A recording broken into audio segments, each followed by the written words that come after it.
Ladies and gentlemen, we're running it back for the second year in a row. We're discussing all things WrestleMania with Mo from Rated M Wrestling. Hey We had man, some good discussions leading to the show of shows last year. We're lucky enough to do it again. Thank you for coming, Mo. Thanks for blessing us with your presence on this year's WrestleMania prediction show. I appreciate you bringing me back once again, bro. This last year was fun. Really good build of last year. I know we're gonna talk about this year's build as well, but it's WrestleMania season. It's nothing like it. It's always good to talk about it, talk about what's gonna happen, talk about how we feel about what's going on, and I'm looking forward to it. So I appreciate you bringing me back. Yeah, man, always a pleasure. I'm excited to hear what you think about the build, the card, all of it. But before we get into all that, man, let's go ahead and pretend that we're going to Sin City, man. We're going to Vegas, we're going to Mania. We got the Yeah, time and money to do any wrestling shows in the area. And outside of the GCW collective, which we did talk about last year a little bit, some of Mhm. our main options are TNA Unbreakable on Thursday evening. We have Stardom doing a 2-day show, midday Thursday and Friday, called American Dream. We have NXT Stand and Deliver Saturday morning. And of course, the Raw and SmackDown happening in Vegas. Tell me what you're thinking. Tell me what shows you would attend. And the timing does indeed line up to where you can attend every single one of these shows. Mm. Um, I'd probably lean TNA. TNA on break. I love what TNA's got going on. They're not getting enough shine.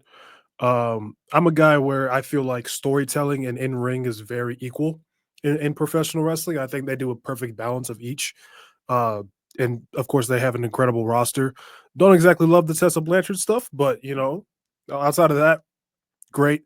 Obviously, Raw after Manias have this different energy as well. Those are always incredible. NXT, of course, is top tier still to this day. NXT shows always deliver. I've never seen a bad stand and deliver pay per view, so that's another one. But yeah, I definitely go to those for sure. Right on. And then outside of wrestling, man, it's Vegas. From clubbing to gambling, there's a lot to do out there. Are you going to Yeah. find yourself hitting the tables at all? You going to hit some clubbing? What are you thinking on that regard? See, I'm terrible when it comes to gambling, so it was like I always have the worst luck when it's like whether it's parlays. That's why I don't even head to casinos like that. But probably like a Hell's Kitchen thing. I'd probably go to Hell's Kitchen just because I'm like super into that show outside of wrestling. I watch that a lot, so that would probably be something I'd do for sure going to Vegas. Hell yeah, man. That's right on, man. I love hitting up Vegas. But nonetheless, man, it's interesting to hear what your idea is of a good WrestleMania weekend, hitting up TNA, hitting up NXT, and then the Raw after Mania. That Yeah, sounds like plenty, man. That sounds like plenty. Hell's Kitchen on top of that. hell yeah. Nonetheless, man. Yeah, yeah. Let's get into Mania. There's been talks in our community about a lackluster build. A lot of people are dissatisfied with some of these matches. Jey Uso versus Gunther, for example. In my personal opinion, they turned that around in the past 2 weeks or so. But we'll get into that, man. I want to hear your opinion. Tiffy versus Charlotte is another one that people have been. That. All right, I'm excited to hear what you have to say, man. Tell me how you feel about the build. Uh, in the grand scheme of things, right? Because I'm somebody that likes to watch older pay per views and watch older shows and whatnot. So last year, I went ahead and watched every WrestleMania, but before that, I would watch every build up, the Raw and SmackDowns between that. So I have 100% seen so much worse. I definitely have. My thing with this year's build, however, is I feel like there's a lot of things left on the table in terms of the stories they could have told for different matches, like the triple threat between Punk and Seth and Roman. I don't really love the story of Paul Heyman being the centerpiece of all this. I feel like there's so much history between the three of them alone that they could really tell that story. I do like that Punk, took Heyman as his favor, like took him into his corner. I do like that, but I feel like there's the whole Shield thing, how Punk started that. I don't really love the fact that Paul Heyman is the main storyline they're going with. Tiffany and Charlotte, you saw my face as soon as you brought those two up. The promo segment, uh, that might be the worst promo segment I've ever seen. I think I blame both women in that situation equally. That was just a weird thing. I just to me, I just feel like there's certain matches that could have had better builds, but I'm still excited about the prospect of how good those matches will be. Because I'll take a bad build and a good match over a good build and a bad match. So Yeah, I mean, wow, that's a good take, honestly. You take the match over the build. That's personally my opinion as well. I just think they've been trying to take simple concepts and make them a little too complicated, like do a little too much with them. yeah, Tiffy and Charlotte writes itself. You don't have to do much at all. yeah, You look at Rhea, Bianca, and Io Sky. You see how they've kind of built that match up, and yeah. Don't they, love they're, it. they're, Don't they're love they're that one. reaching. They're reaching with every single thing that they do. And Yeah. I will say there's a silver lining with that. They're getting their reps in, they're learning what works and what doesn't work instead Mhm. of quote unquote playing it safe. So I feel like any mistakes made in this road to WrestleMania can definitely help them sharpen what they're going to do for years to come. And I think that's what they're trying to do. They're taking risks. And ultimately, if they want to take risks and learn from them, we'll find out if they learn from them next year and the year after and the year after. But ultimately, I can appreciate them taking risks instead of playing it safe or just straight up being 100%. lazy like we've seen in the past. 100%. Yeah. Yeah, man. This build really reminds me of WrestleMania 31, where I feel like that build was so bad, but I have a feeling it's gonna be a point where like this show is still gonna deliver at the end of the day. Because with a card like this, I have a hard time seeing how they don't. I really do. I have zero doubt that this show is going to deliver on both nights. Damn Yeah. near every match. Totally agree. Totally agree. With that being said, man, let's get into it, man. Let's get into night one. The first match we have is New Day versus War Raiders for the World Tag Team Championship. Tell me how you feel about the match and tell me who you got. Uh in terms of why it's on the card, I don't know. To me, I think they've done a way better job with the SmackDown tag titles to be on the WrestleMania card. I'm way more interested in the Profits versus Motor City Machine Guns than I am with New Day War Raiders. Speaking of New Day, I feel like the heel turn has been a little bit fumbled in a sense. I feel like the heat from that initial heel turn when they were getting booed like Dominic Mysterio every week, that's kind of like faded away a little bit. I don't think people care as much as they used to, despite an incredible heel turn. Um, War Raiders, I think, are again another tag team that is really great. If you've seen their NXT work, they're an incredible tag team, but they're not being showcased. If I was to pick a team, I'm gonna say New Day, and I think New Day should win as well. I think at that point, if they don't win the tag titles after what they did last Monday with them, and that match ending in a DQ, I feel like you leave a lot on the table. And at that point, I don't really care anymore about them. I'm right with you on New Day, man. They have to win the titles at Mania. I am honestly surprised, like many of us, that these WW or these I'm sorry, yeah, I said it right. The WWE Tag Team Championship, which is on SmackDown, is not being featured. You have the capabilities to have a 4-team, 5-team, 8-man, 10-man ladder match here for those belts, and it would have been terrific. What I think they're doing is more of a business move with that in terms of knowing that the Street Profits defending on that SmackDown before Mania will sell tickets. So that's kind of how I took it. Do they deserve the spotlight at WrestleMania? Yes, but you know what they say, quote unquote, business is business, Yeah. unfortunately. But I definitely got the New Day. I think this is a must win for them. I do agree in terms of them losing a bit of heat after the heel turn. I think it's unfortunate, and I think we've seen a lot of hiccups on this road to WrestleMania because when did they turn heel? They turned heel like late last year, right? Yeah, it would have been late 2024. Yeah. Yeah, you think about the way that WWE is trying to tell stories. It's obviously different from before Triple H and company got in charge of creative. And 6 months is a long time to keep people's attention spans. Unfortunately, I think they could have done it. I just think, like I said, Yeah. as long as they learn from their mistakes, they can definitely prevent as many mistakes on the road to WrestleMania in the years to come. But I think New Day does indeed have to win this match. The War Raiders have had a very respectable run, and even if their run were to continue, I think that would still be fantastic. I just think you got to give it to New Day right now, man. You got to give them some fresh, I don't want to say heat, but some fresh momentum, if you will.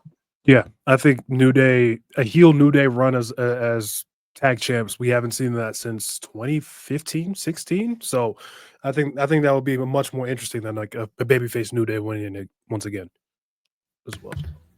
Right. Yeah. It's crazy. That was the beginning. Feels like just yesterday. It was almost 10 years ago. It was about 10 years ago. Jeez. All right, man. A match that I don't think anyone saw coming. Rey Mysterio versus El Grande Americano. Tell me what you think. I don't know how I feel about this storyline in general. It's like one of those stories on Raw I've kind of like skimmed through. Like I'm number one, I'm done with the LWO. I don't really love how they've booked Chad Gable over the last year or so. I feel like he should have won the IC title. Not only do I think he should have won it at WrestleMania, but if they weren't going to give him the IC title at WrestleMania, he should have been the one to beat Sami Zayn at some point. And then Braun Breaker could have, had his run afterwards. But that being said, I'm gonna go if they want to make this a story to take serious, El Grande Americano should win. So I'm gonna go with El Grande Americano. It's just a filler story that they're gonna put on a WrestleMania. I don't know, man. Yeah, no, the way you mention it's unfortunate the year that Gable's had, the potential that he's shown 2023 and 2024, and to see where he's at now as El Grande Americano. Don't get me wrong.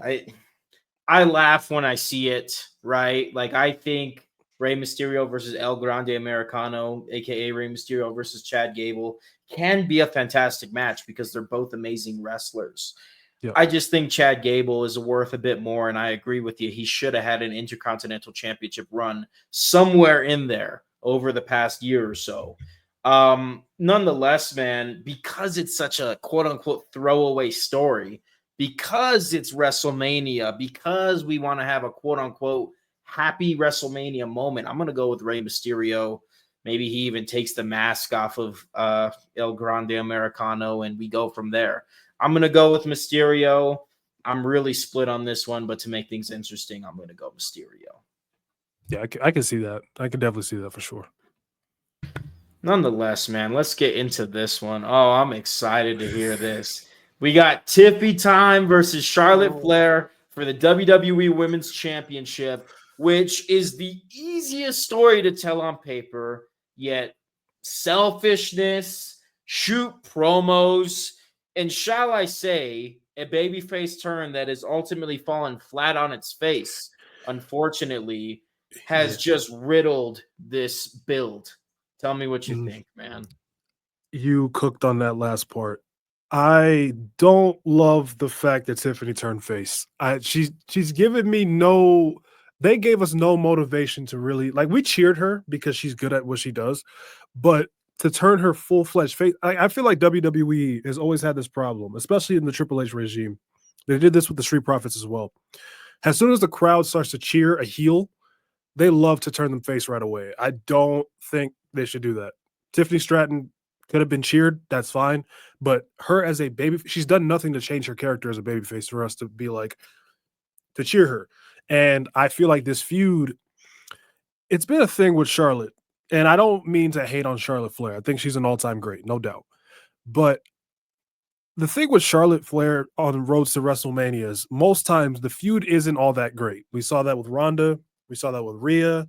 We're seeing it now with Tiffany. And of course, like the unprofessionalism, and especially that promo we mentioned earlier. It's just, to me, I feel like, I think I'm going to trust this new regime. If this was Vince McMahon still booking the shows, I would have said Charlotte Flair wins because that's what she does at WrestleMania, and that's what she does in world title matches more times than not.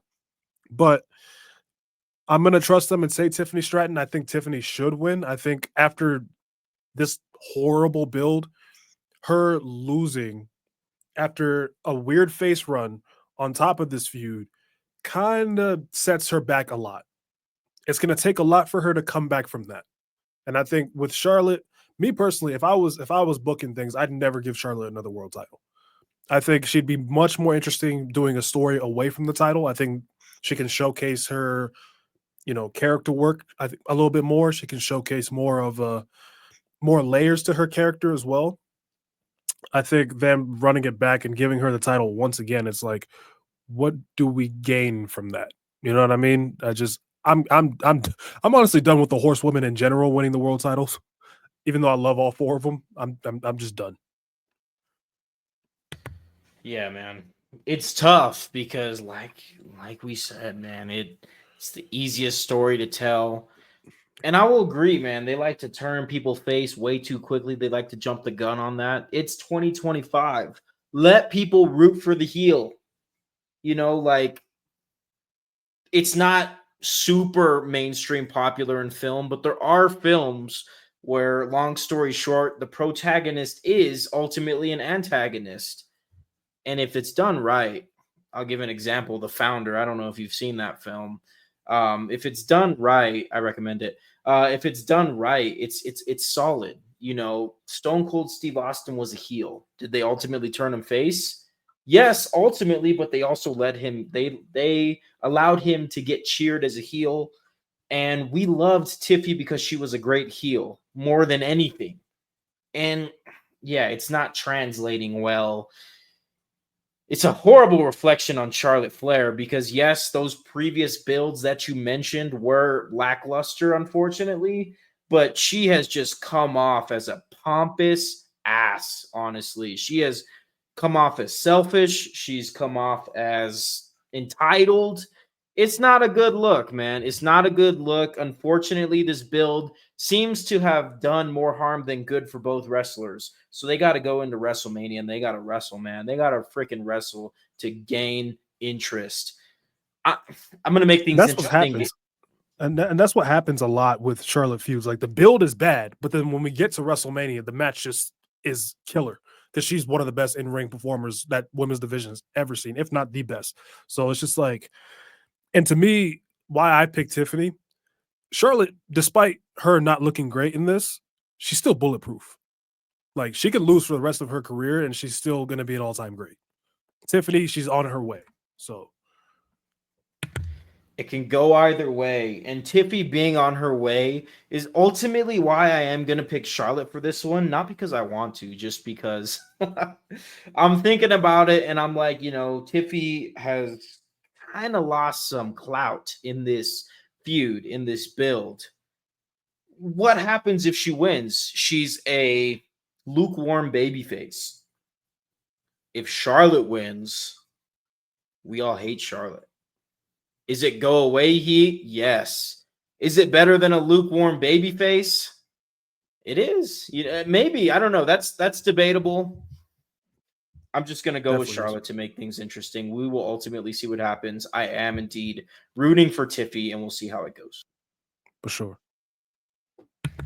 Let's move on, man. I bet we can talk about this all day. I do think that there are going to be some receipts in this match, and that's what I'm most interested to see in the Tiffy Charlotte match. But Mhm. nonetheless, man, we have the first women's match on a WrestleMania card that doesn't have a championship on the line or a stipulation. History. That is Jade Cargill versus Naomi.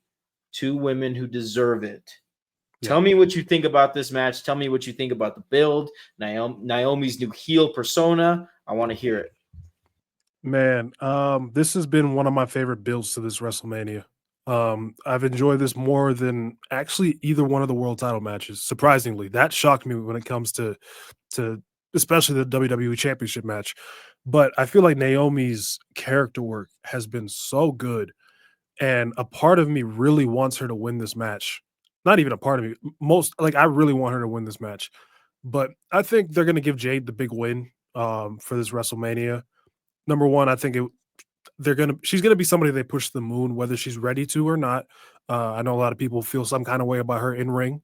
I think she'll improve, but um, I think they're gonna push her to the moon. I feel like Naomi, her character is still in a way developing to a point where it's like she can lose this, but it can like fuel her a little bit more. You know what I mean? But I will say about Naomi, I think she should win a women's world title by the end of this year. No question about it. And we're just getting started with this new character for Naomi. So I definitely think the sky is the limit. All the potential she's been showing, it's been fantastic. It's Yeah. awesome too because she's been let's say a career babyface, if you will, since 2016, 2017. She's been doing solid at that. But when there were fantasy bookings of Naomi joining the bloodline in like 2020 or 2021, I always knew she could step up and do that and be a heel with the Usos and Roman. So to see her not with the bloodline on her own 2 feet, step up and be a heel and knock it out of the park so far, that's just very encouraging. I'm with you on Jade Cargill getting the dub here, man. I would love to see Naomi get the dub. I just think you build Jade Cargill in the moment. I think that's what they're going to do at the very least. But yeah, I agree. I would love to see Naomi get some gold, at Yeah. least mid card, but definitely the women's world or the WWE Women's Championship. I'm with you 100%. on Jade Cargill nonetheless, man. Couple more matches on night one. This is a very fun match. I'm super excited to see who comes out of this match holding the United States Championship. LA Knight, yeah, versus Jacob Fatu. Are you team Fatu, man? I am I don't know, honestly. When they made the match, I was looking at it. I was like, okay, I'm good with either guy winning in a sense because with LA Knight, let's say he loses, I think he'll be fine. I think Jacob Fatu would be an incredible US champion. I think he's very over right now. And I think they're telling a story of him kind of turning face and turning away from Solo, which will work very well. Um, but then there's like Jacob losing, where you can kind of do it where the new bloodline, in a sense, I don't know if they're still calling them that, but Solo and Tama can accidentally cost him while trying to help him or something. That fuels the feud between Jacob and Solo.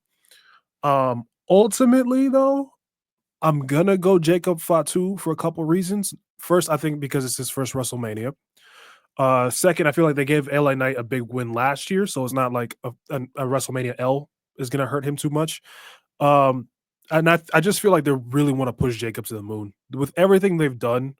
That's what it feels like to me. I think you could still tell that story of Solo and Jacob eventually going their separate ways, regardless of Jacob Fatu having the U.S. title or not. And again, like I said, I think LA Knight will be fine. Yeah. Yeah. No, it's super interesting, man. It could really go either way with this match. It's going to be super entertaining. Jacob Fatu at WrestleMania for the first time. Been following Jacob Fatu since his MLW days. I always knew he was going to amount to something amazing. I'm so happy that the WWE Universe has gotten behind him almost immediately. I was going to say Fatu was going to get the dub here because why the heck not?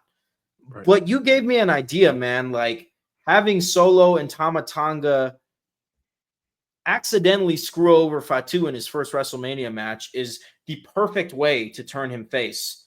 And honestly, you look at LA Knight, and he's definitely an ode to vintage wrestling, to 80s wrestling, even 90s wrestling.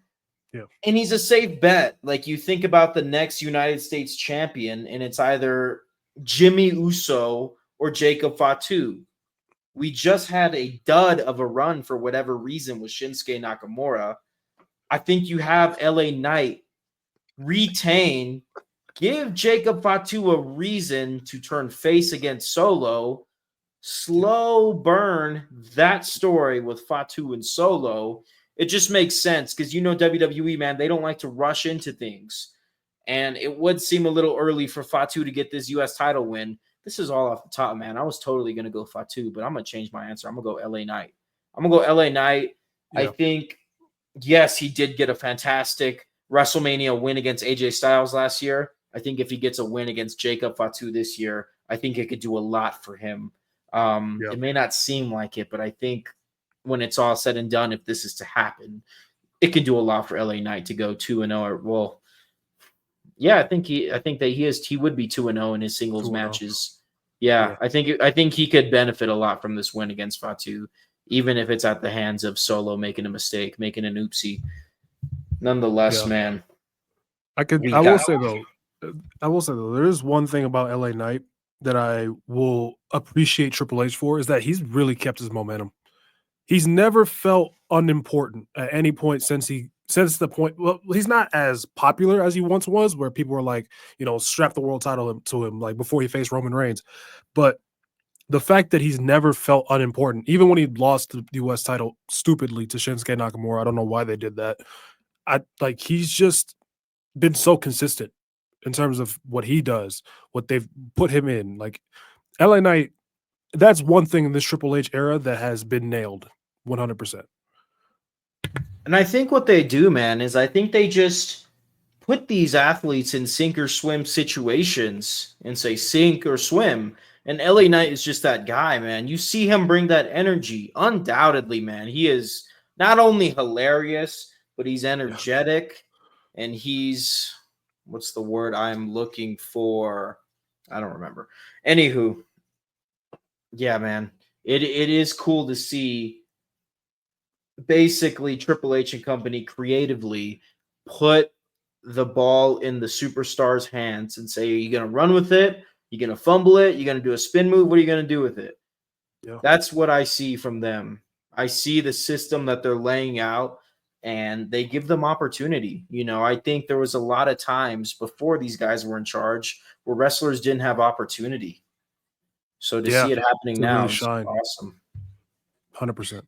Yeah, man. All right, we got two more matches on night one. We got Let's Jey do it. Uso versus Gunta for the World Heavyweight Championship. Tell me how you feel about this build after that Jimmy Uso incident where Jay was zip tied to the ropes. Tell me how you felt before that. Tell me how you feel going into the match now, and tell me who you got. Um, See, this is something I've really looked into a lot in terms of fan reaction and build and all that. Like Jay Uso was not on my he was not on my list of potential Royal Rumble winners. That might have been the most shocking Royal Rumble win I've at least lived through. And I've been watching since '07. This is probably the most shocking I've ever been through. And maybe still wouldn't have been my choice, but I get the story they were telling. They've been telling it since before Rumble. We just weren't, because we were so distracted with everybody else. We weren't noticing that. Um, of course, there's the side of the audience being like, "Oh, he can't wrestle, he can't this, he can't that." Uh, I disagree with those people. I don't think he's elite in ring worker. I don't think he's like a great in ring worker either. I think he's good. I've seen him in matches where he's a singles guy and he's shined against other elite workers. He's one of those guys I feel like could elevate against elite people, like a Gunther, like a Seth Rollins. If y'all remember that match, even his match against Edge, if people remember that on the lead up to WrestleMania 37, I think that was Jey Uso at his very best. That's one thing as well. In terms of the build between those two, it was very slow. I think the Jimmy thing took it to a whole nother point. Like that was well done, well presented. And then Jay coming out the next week and being all serious about it. I love that too. That's the Jay I've wanted in terms of this build. So now that we've got it going into WrestleMania, I love that as well. Um, I'm gonna go Jay. That's been my prediction since they started this story. I feel like running it back a fourth time and having him lose again feels like a complete waste of time. If to me, I'm gonna if that's what was to happen, I'm gonna look at it in a couple years from now and I'm gonna be like, okay, that was a Royal Rumble choice you probably shouldn't have made. You probably didn't have to make that call. Um, I think him winning will be an incredible moment. The crowd is gonna lose their minds. It's gonna be a moment we look back at as fans that we look at maybe not to that level, but like a Brian, like a Kofi. Um, I think Jey Uso should and is going to win at the end of the day. As much as I love Gunther, It's got to be Jay, man. It's got to be Jay. He's 0-3. This is the story that they've been building that we didn't see coming, and I appreciate them for that. Ultimately, yes, the beginning of the build was slow. I don't necessarily think there's anything wrong with having a slow build. It's unfortunate that fans were so against this build. Like, why am I not flying head over heels for this match? It's like, dude, give it time. We're in a different era. You can't just be comfortable with what you're conditioned to enjoy. You gotta, give things a chance. And I really feel like Jey Uso has not gotten a fair chance from a lot of fans. Is he more of a sports entertainer than a quote unquote pro wrestler? Yeah, I don't think I can personally disagree with that. Is this freaking WWE? Yes, he'll be fine. He'll be fine. I think the real story for this, and again, I'm going Jey Uso on this, is how is Jey Uso's World Heavyweight Championship run going to be after WrestleMania? I could see it having the potential to be great. The thing about Gunta is he's unbeatable. So has his World Heavyweight Championship been slow burning? Yes. And I think that's part of why fans haven't given this feud much of a shot. Gunta has been workhorsing, but his matches have unfortunately been predictable because he's so dominant, right? And there's nothing wrong with that. There is nothing wrong with that. I'm just saying, I think the World Heavyweight Championship has been projected to be on Gunther's shoulder for years. And now you get into this story with Jey Uso that doesn't crank it up to octave 10 right away, and fans are confused.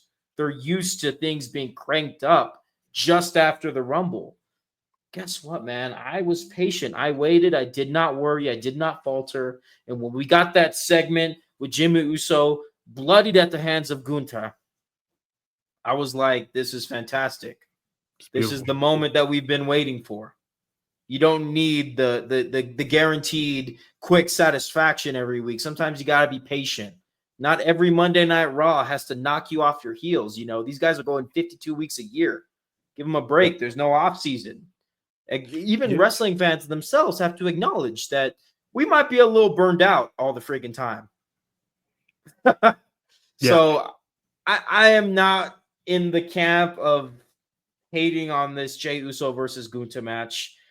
I'm excited to see Jey Uso get the dub. I think he's all but guaranteed to get the dub, in my opinion. I'm sorry if that spoils that for anyone watching. I really tried to not be like that. But yeah, I'm excited. My thing, too, with people being like, oh, Jey can't wrestle, yada, yada, yada. He's going in the ring with Gunther. Like, to me, Gunther is the best in-ring performer in the world. That's just me. Like shout out to Kenny Omega, shout out to Will Ospreay, shout out to those guys. But for me, Gunther is in ring the overall best package, and I think he can elevate anybody to. He gave the Miz arguably his best ever in ring match, and I love the Miz, but the Miz is not a in ring technician. He's not that guy, but he gave him arguably his best in ring match we've ever seen, and I think Jey Uso can elevate to that level, maybe not Gunther level, but elevate to a level where the match can be something incredible, something memorable, something worthy of a World Heavyweight Championship match. My only thing is what happens afterwards, the competition, but then again, we're probably going to have a draft, so we'll see where that goes. I don't think Jay's going to have a long run, and I kind of like that. I will say that. I do miss the days where titles kind of like flip-flopped a little bit, you know what I mean? Like, probably because I was conditioned to early 2010s, late 2000s WWE where the title switched hands all the freaking time. But I do kind of miss those days, I'll be honest. Me too, man. You have Cody holding it for a full year. You have Gunther. It feels like nobody's going to take it off of him. It's going to be real shocking, and it's going to be a happy WrestleMania moment when Jey Uso gets the dub. I expect him to go into a big title match with someone at SummerSlam. Whether it's Gunther getting it back, whether it's, I don't know. I throw Finn Balor because I love that guy. I would love to see him do something. I know that's far from reality, but we have options here, especially if we implement a draft. Drew McIntyre needs his flowers. Would be great. Yeah, it's been years. Drew McIntyre needs his flowers. We have options. I would appreciate. Braun Breaker's another one I'm gonna throw in there. If I was able to pick who beats Jey Uso, that would be my guy. I'd strap the Rocket to Braun Breaker after WrestleMania. That may spoil what I say later on, but yeah. I mean, yeah, I totally agree. I think he's fantastic. Um, I know we're 35 in, but I do want to ask, what do you think happens with Gunta if he loses the World Heavyweight Championship? That's a really good question. Shout out to my brother Lewis. He brought up a potential of Gunther and Kaiser going into that tag division and kind of elevating the tag division to actually mean something again. And I'm like, I definitely see the vision for that. I mean, him and Jey Uso again. To be honest, I don't want to see the match again after WrestleMania. At least not for years. But that would be an interesting thing. Gunther, wherever you position him, is great. You could also move him to SmackDown and have him feud with whoever is the WWE champion as well. Give him some new blood to fight with. There's a lot of things with Gunther. To me, with Gunther, you really can't go wrong. Wherever you put him, I don't think you could also even give him the IC title again, because I think he's the greatest IC champion of all time. If you want to give him another run, why not? Yeah, man. And I think that idea of having him tag with Kaiser is fantastic because some of that greatness, not that it hasn't already, can rub off on Kaiser because Kaiser is limitless with his potential. He's fantastic. Thanks. He could literally be a world heavyweight champion one day. Are we far from that day? Yeah, we are. But Yeah, he low has key. the Yeah, potential. He for sure. definitely has the potential. I definitely agree with that. So I love that idea of them elevating the tag team division, doing something there, maybe going to SmackDown. Those titles are already at a high caliber, high enough to put them on Gunther, and it doesn't feel like it sticks out like a sore thumb. Facts. 100%. That's. Let's get into the main event of night one. Definitely eager to hear what you think about this one, man. We got the most interesting triple threat in wrestling history. Seth Frickin' Rollins, that was a hot take. Seth Frickin' Rollins, Roman Reigns, and CM Punk. Tell me about the build. Tell me who you got. Um, like I mentioned earlier in the intro, I feel like the build has gone a different way from where I would have gone, because going into this, the story I would have told is like kind of Roman and Seth. They've been teasing like a one-on-one between them again since pretty much since the conclusion of their match at Royal Rumble 2022 when Roman won by DQ. My story where I would have gone is where you have Seth and Roman kind of cancel each other out and Punk takes advantage of that. That's where I would have gone. But now that they've made Paul Heyman the prize, I would kind of shift that same story into Roman and Punk, and Seth takes advantage from that. Uh, so I'm gonna lock in, because that's the story. I'm gonna lock in Seth Rollins. I think him getting a WrestleMania main event win finally, I think that is well deserved. This is something I've felt for a while. I think Seth Rollins is creeping into that top 10 all time conversation in WWE. I think that man's career is 100% impeccable. I think his longevity is getting there as well. He succeeded. He may not have like the peak of a Roman Reigns, a Stone Cold, a Rock, or anybody like that, but he has the consistency of like a Shawn Michaels, where there's almost like no bad year besides 2019 where you can look at and say Seth Rollins was not living up to where he needs to be. So that's another thing for me. I think it's just a thing of Seth deserving that thing. I think Punk's ultimate dream was main eventing. I think you could. I don't think Punk, especially now, CM Punk. I don't think he'll mind taking an L, anyways. But the one person I think should not win is Roman Reigns. That he doesn't need it at all. He's the one guy in this match. I'm like, he does not need this win whatsoever. Right, absolutely. It's just so interesting because they could really go either way. Like if you give Roman that dub, you could soon set him up with a match against Cody. Not Yeah, saying that that's what they're going to do. I'm just saying it's a possibility. In fact, I'm pretty sure they're not going to do that, to be honest with you. Nonetheless, man, I hope you're right with Seth frickin' Rollins, man, because that is my guy. He is the reason that I still watch wrestling. He held it down for years and years for my personal fandom. And I would love to think that he's going to win. For some reason, my mind is playing games with me, and I keep thinking that Seth is going to side with Paul Heyman, and Paul Heyman is going to be Rollins' new advocate. I don't know why I keep thinking that, but it's there. maybe it's an there. intuition. I've also heard the conversation of potentially him joining The Rock and John Cena and kind of doing this, in a sense, main event mafia thing in WWE. Especially because their promo on Monday Night Raw, the day before we record this, um, there was a thing where John Cena in the press conference before he turned heel, it was after the Royal Rumble, his press conference, he said the words "best for business." Seth Rollins last night, even though he's probably like alluding to the authority in the past, said again, "best for business."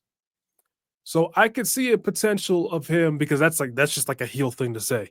I could see the potential of him joining those two and that being a thing, but that might be a little far fetched as well. I don't know. I don't know. Everything counts, man. Everything counts. Nothing is by accident. You're convincing me to change my pick again. I'm like, that makes sense. That makes sense because Rock did the whole like, Yeah. he's got the Yep. two. He threw the two up when Cena turned heel.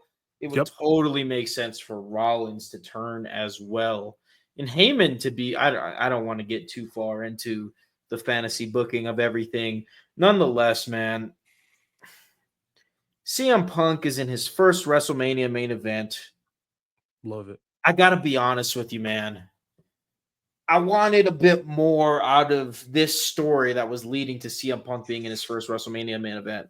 Not Yeah. look on page 20, it's in the contract.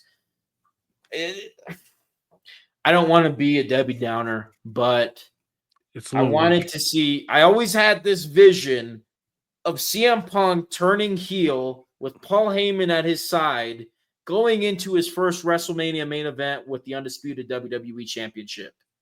Mm. I always had this vision of that. So, and I always had this vision of Paul Heyman viscerally turning on Roman to side with Punk to give Punk that heel heat when that does happen. So Right. to have these things play out in this 50-50 way, we don't know where Paul Heyman's going to end up. I think I hate to say it, but I think they could have done better. Yeah, I definitely agree with that. I think they've kind of left some things on the table in terms of making this means, like, because Punk, it went from Punk, okay, I gotta win the Rumble. I gotta win the Rumble so I can main event.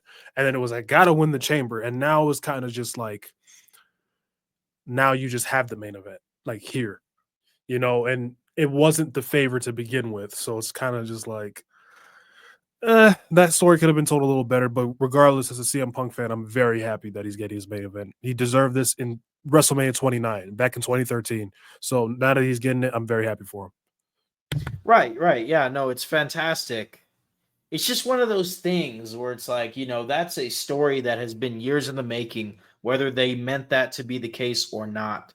I don't want to get into it too much. I don't want to ruin anyone's vision on this story. There's a lot of people on here that aren't afraid to, for lack of a better term, just shit on something. And then you end up watching as a fan and you're like, I hate that they're right. And now I enjoy this a lot less. So I try to stay away from that personally. Nonetheless, man, I don't know who the hell's going to win this match. I'm going to say CM Punk. I think I would like Rollins to win because, like you said, he deserves it. He deserves it, in my opinion, the most out of the three guys. It's great that Punk got his WrestleMania main event. If I was Triple H, I would have done things a little different. But like I said, 100%. they are taking risks with this build. They are pushing boundaries in terms of what a wrestling story can be. And when you do that, you're gonna have a couple misses when you swing. So I'm ultimately okay with it. We'll look at this 5 years down the line and see, did they learn? Did they get better? And I'm sure they will. I have no doubt. Yeah. I will say though, like, I do agree with you before we move on. I do agree with you that I would have done things different. This is what I would have done for the two big matches. I would have done John Cena and Gunther. John Cena as a babyface. And then I would have done CM Punk and Cody Rhodes for the WWE title. That's what my story would have been for WrestleMania. But hey, they went a different way. And I would have done Roman and Seth as a one-on-one. Yeah, no, I think I agree with you there.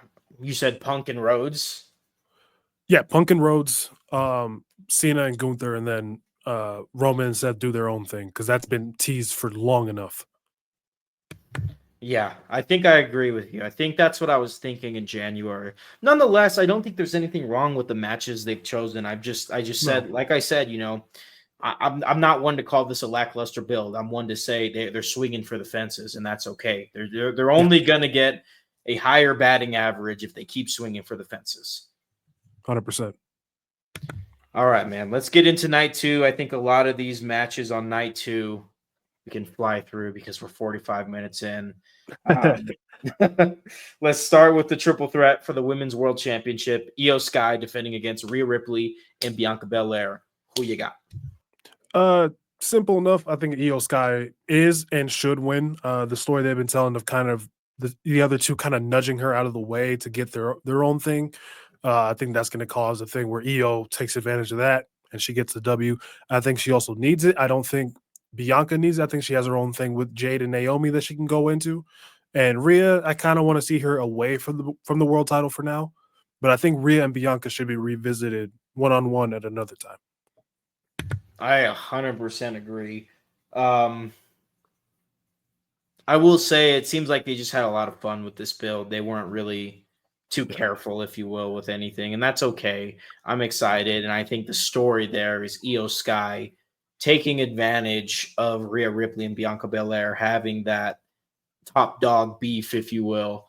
Yeah. So I got Io Sky all day, and I think she deserves it just because she's excellent. I'm very excited to see Rhea and Bianca run it back, perhaps at SummerSlam. 100%. Next, man, a little bit of an interesting build with this one. I think I think what comes after this match will solidify this quote unquote story that they're telling. It doesn't feel like a story right now, but I think it will. And I'll get into that, but I'll let you go first, man. We got the women's tag team championship. We got damage control. I mean, not damage control, Judgment Day defending against Bailey and Lyra Valkyria. Tell me who you got. Tell me what you think. Um, I haven't really given this match too much thought. My thing with the women's tag titles, I've always felt like they should belong in NXT, and the mid card titles should be their focus there. But that's just me. I'm gonna go Judgment Day. I feel like there's gonna be a miscommunication between Lyra and Bailey, and that's gonna branch off into a women's IC title feud going down, going into the future. So I think Judgment Day might deserve a longer run with it, especially Liv. I have been a Liv Morgan in a sense hater, more so I feel like a truther over the last couple years. But she's elevated her game so much. I feel like she deserves what she's getting right now. So keep the titles on them. Yeah, absolutely. I think those women's tag team championship belts are best on Judgment Day right now. I think one more member of Judgment Day will get the Intercontinental Championship personally, but we'll get into that. I think the quote unquote story here is Lyra Valkyria and Bailey having a miscommunication. I think it's time to turn Bailey heel again. I think that's what they hinted at on Raw, not yesterday, but the week before, if you will. Yep. And I think that's a money feud, Lyra Valkyria versus Bailey. And then we'll get to Lyra versus Charlotte sometime down the line as Lyra has a dub over Becky. She'll get a dub over Bailey, and then we'll see Lyra versus Charlotte. Nonetheless, man, got Judgment Day. Let's move on. Logan Paul versus AJ Styles. Oh man. Me personally, I'm not a big Logan Paul hater. In terms of his WWE stuff, I don't really mind him outside of wrestling either. But I don't buy into him in the position they're trying to place him in, which is clearly a main event position. I don't believe in him in that point at that point just yet.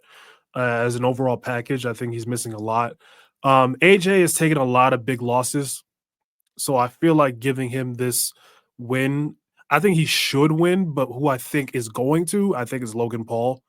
But because like they're really, really pushing him in that main event position, even though I don't feel like he's there yet in terms of what he does as an overall package. But they see that popularity he has, so they're still gonna push him regardless. Yeah, the thing about Logan Paul is he could take as many L's as you can count, but he's not going to lose that heat. We're always going to want to see him lose one more time. And like you said, man, AJ's taking some L's. AJ needs a dub. He's a babyface again. We want to build him up. We want to have him around with some good momentum, ready to feud with any heel champion or heel that they're trying to build. So I'm going to go AJ on this one, honestly, just because I know that Logan Paul has taken several L's, and continues to have this heat, continues to be able to build these WrestleMania matches, these big Yeah. matches. I know the match is going to cook. I know that for sure. Oh yeah, yeah. Yeah. I hope All you're right. right.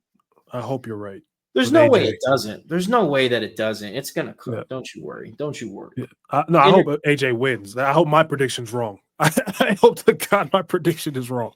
But I hear you now. I get you. I get you. I don't know. That's how I see it. There's always the possibility of them giving Logan the dub because they probably have plans for him always. Let's get into this Intercontinental Championship Fatal 4-Way match. The first time the Intercontinental Championship has been defended in a Fatal 4-Way match at WrestleMania. We have Penta versus Dominic Mysterio versus Finn Balor versus the Intercontinental Champion Braun Breaker. Who you got? see, going into this, I was looking at it. I'm like, it's one of two people. It's either Braun Breaker or Dominic Mysterio. I thought they were gonna have like Dominic, do the heel thing of like everybody else gets beat up, or Braun hits the spear and he throws Braun out and takes advantage.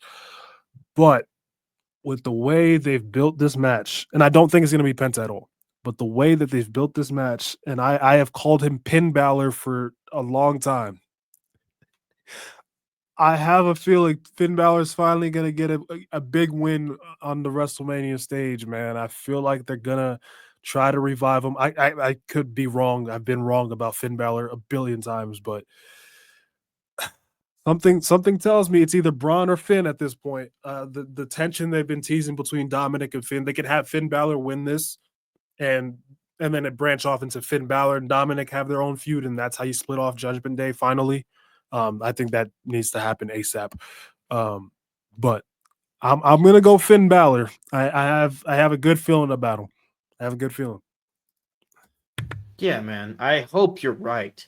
I would love to see Finn Balor get a dub. I've been a Finn Balor fan for a long freaking time. Me too. I'll be honest, like seeing, I'll expose myself here as to when I expanded my wrestling horizons, but Finn Balor really encouraged me to go look at New Japan. I'll be honest. And then that's when I found Kenny Omega, and then now I'm here. Yeah. Anyway, I hope you're right about Finn Balor. He deserves this win. I definitely think this match will lead to driving Dominic Mysterio and Finn Balor apart. I think Penta can win too. I would love to see Penta win. I think it's I think perfect. if he wins, that's like them strapping the rocket to him. I'm like, okay, wow, you've brought him in and just okay, great. But I don't see it yet, but I think he's definitely gonna win it eventually. Yeah, no, I want to say Penta has a good chance to win. I just see Dominic Mysterio getting some sort of roll up pin, especially on Finn Balor, if you will. Getting some sort of roll up win. That's the WrestleMania moment right there, man. I could see the crowd just popping for Dom winning the Intercontinental Championship. That moment in itself, just boom, he's babyface. Fuck it. We don't need to do anything else. Yeah. Yeah. I just see it happening. I'm going to go Dirty Dom with this, and then we'll go ahead and get the story between Finn Balor and Dom, and that'll be good. We'll see. I can see Dom having the IC title, and then the ladies having the women's tag titles, and the three of them kind of saying, like, where are you at, Finn? You don't have any gold. You know what I mean? I see what you're saying. Yeah, I like that. Yeah, but nonetheless, man, I got Dom on this one. We'll see what happens. Honestly, as much as I love Braun Breaker, I think you got to go new champ on this IC championship match, no matter who it is. Because Penta's fantastic. And I love Braun. I hate to say that. Say that, really. But I think he's a little bit bigger than the IC title at this point. At this point, yeah, I could definitely see him just branching off and just. I genuinely, if I was to pick a man to beat Jey Uso, that's the guy. Yeah, and he should. Yeah, World heavyweight title right now is for those young guys that are just coming in but have the potential to strap the rockets to them. So we'll see how yeah, that goes, man. Dom is my pick here. Two more matches here, man. We've been going strong. 55 minutes in. We got the let's do it. Sin City Street Fight. Damian Priest versus Drew McIntyre. Before you give me your pick, I definitely want to know how you feel about this build, how you feel about Yeah. this match going down. I think this has been the sleeper build for this WrestleMania. I think they've done a really good job of tying into the story that they've had since WrestleMania 40 last year, even going back to Survivor Series 2023. There was tension between them, Damian and Drew, going into War Games too. I think they've done a really good job of building off of that. I know a lot of people are really upset that Drew McIntyre is not in a bigger match. I am to an extent, but Damian Priest to me has elevated himself to a point where he's a main eventer.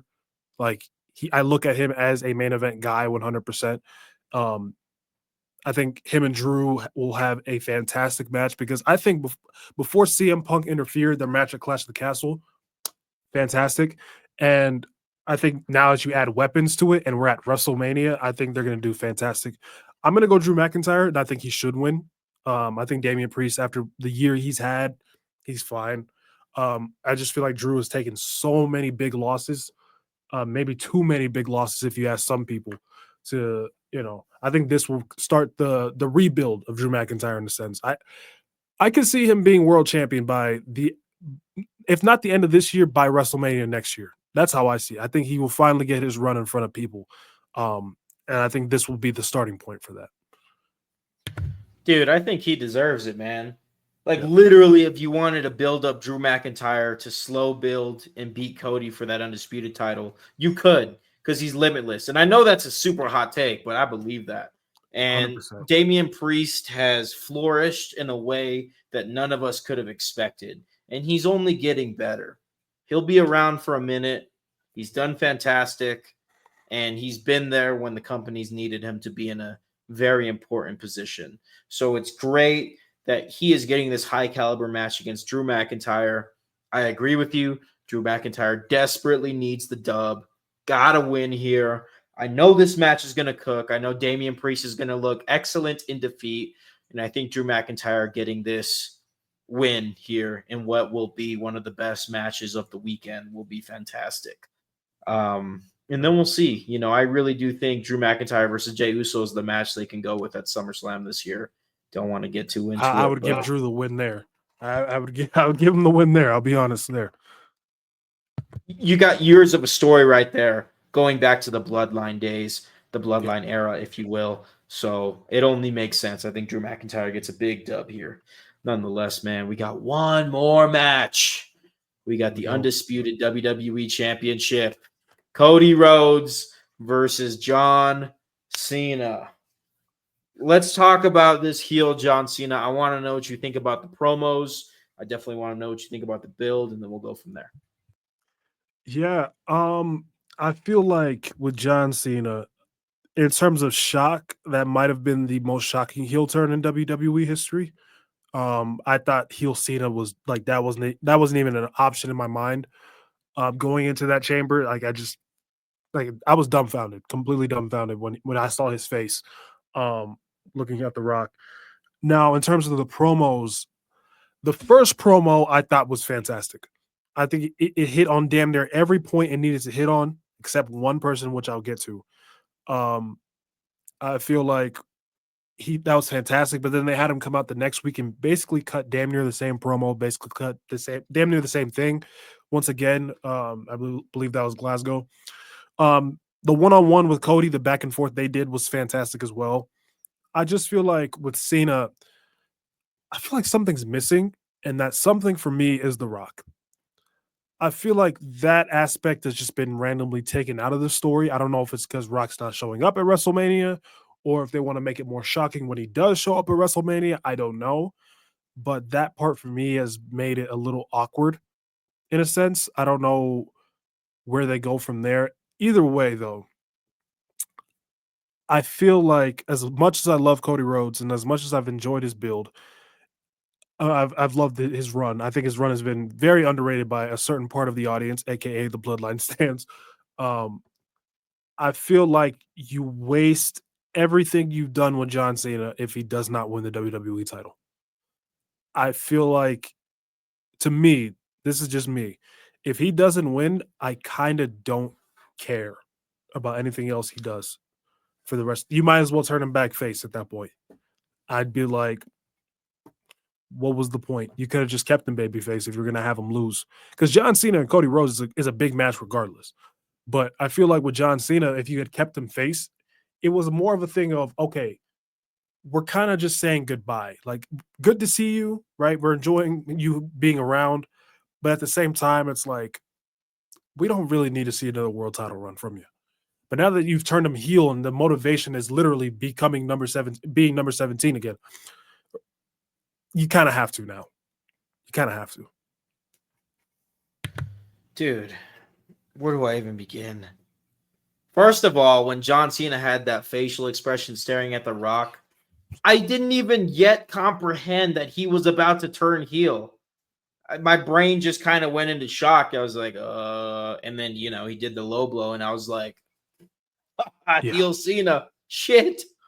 Dude, when he cut that first promo in Glasgow, I think it was, I'm thinking the whole time, you mean to tell me John Cena's been a great heel promo this whole freaking time and we had no clue?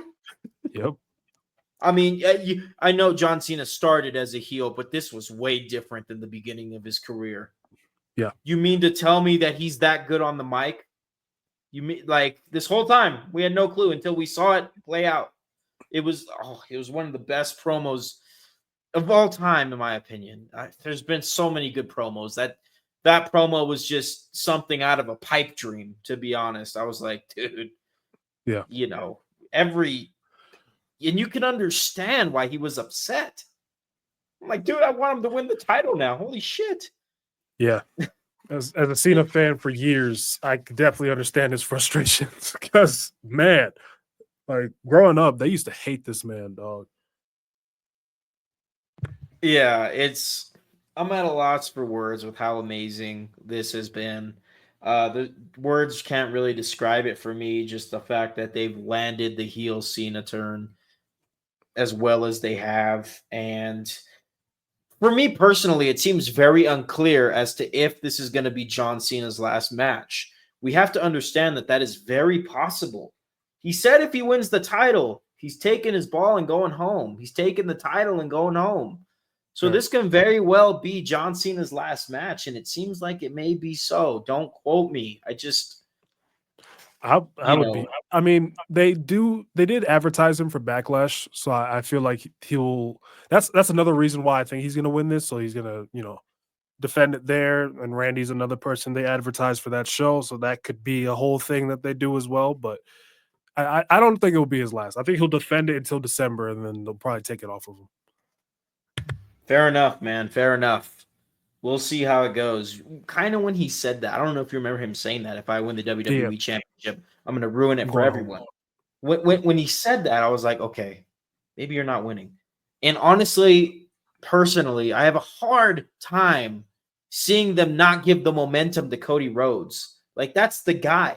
That's going to be the guy for years. Will it be cool if heel Cena wins number 17? Yeah. But my heart of hearts is telling me they're going to give Cody this momentum. It's been a whole year. I definitely think even though Cody is as big as he can be, this momentum from a heel Cena will still be a great help to him for the years to come. Right. And that just goes into solidifying him as, I can't believe I'm even saying this, but a damn near potential Mount Rushmore. A damn near potential Mount Rushmore. I know that's nuts. Agree. I agree. I don't think people are ready for that conversation because what we're seeing right now from Cody Rhodes is legendary. Like the fact that they've turned The Rock and John Cena heel just for this one guy and nobody's turning on him. That says a lot. That really says a lot.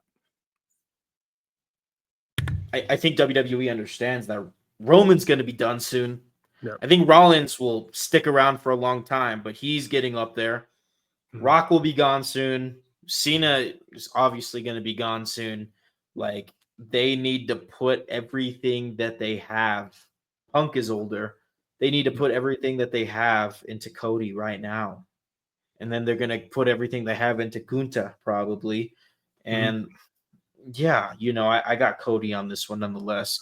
There's a lot I could say about this match. I'm very excited for it. I have Yeah, friends that that's what, don't even enjoy wrestling that talk shit on me for even being a wrestling fan, all in good fun, of course. yeah. And they're like, dude, I'm excited to see if Cena wins the title. Like they've done it again. They find these ways to make these big matches hit the mainstream and garner interest from non-wrestling fans. And they're doing it while also entertaining us diehard fans, which is just magic. That's money right there, man. Man, that's what I love about wrestling, dog. They find a way to, even when I'm like bored, they find a way to rope me back in every time. Like that's how I felt with the build to WrestleMania 40 when they had The Rock come out and take Cody's match, and that pissed me off. They found a way to rope me back in once again, and that was one of my favorite times as a wrestling fan. Like they find a way every time. Yeah, man. I definitely think the people that are saying the build has been lackluster will be wowed this weekend for WrestleMania, Saturday and Sunday night.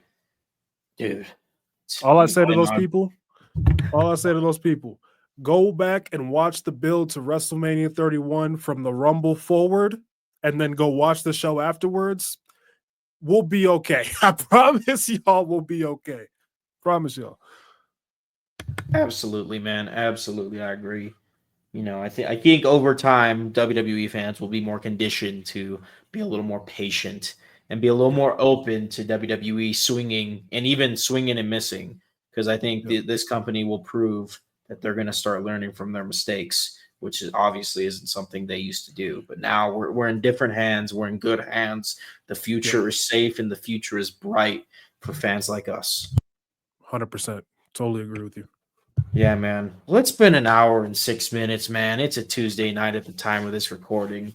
Dude, Yeah. I appreciate having you, man. This was a fantastic conversation, man. I really do feel Yes. like we cooked. This was awesome.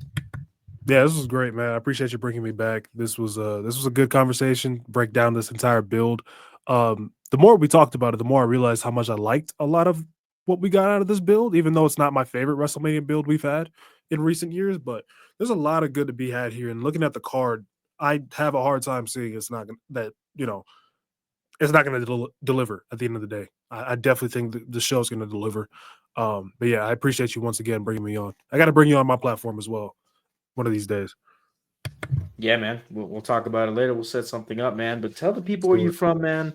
This has been super fun, but we gotta get off here and get this thing posted. Yes, sir. So y'all can find me on mostly YouTube nowadays, but also TikTok and Instagram, Rated M Wrestling, spelled out what said. I am doing a lot of YouTube work in terms of long form videos. I do a lot of like retro stuff. I like to make big lists about like WrestleManias, and I'm working on some backlash stuff, all kinds of stuff. We talk all things wrestling there. I also have a podcast with me and my boys called the Rated M Wrestling Podcast, where we break down a lot of the current stuff. That's where I do a lot of my current conversations. You can find me there. We do that every Thursday, so just pop in. We do that live. So yeah, check that stuff out. Fantastic, man. Appreciate you coming on once again, man. Can't Appreciate you, wait to man. see how it goes down. And hopefully we can have another conversation like this sooner rather than later. 100%, man. Appreciate you. All right, guys. Enjoy WrestleMania.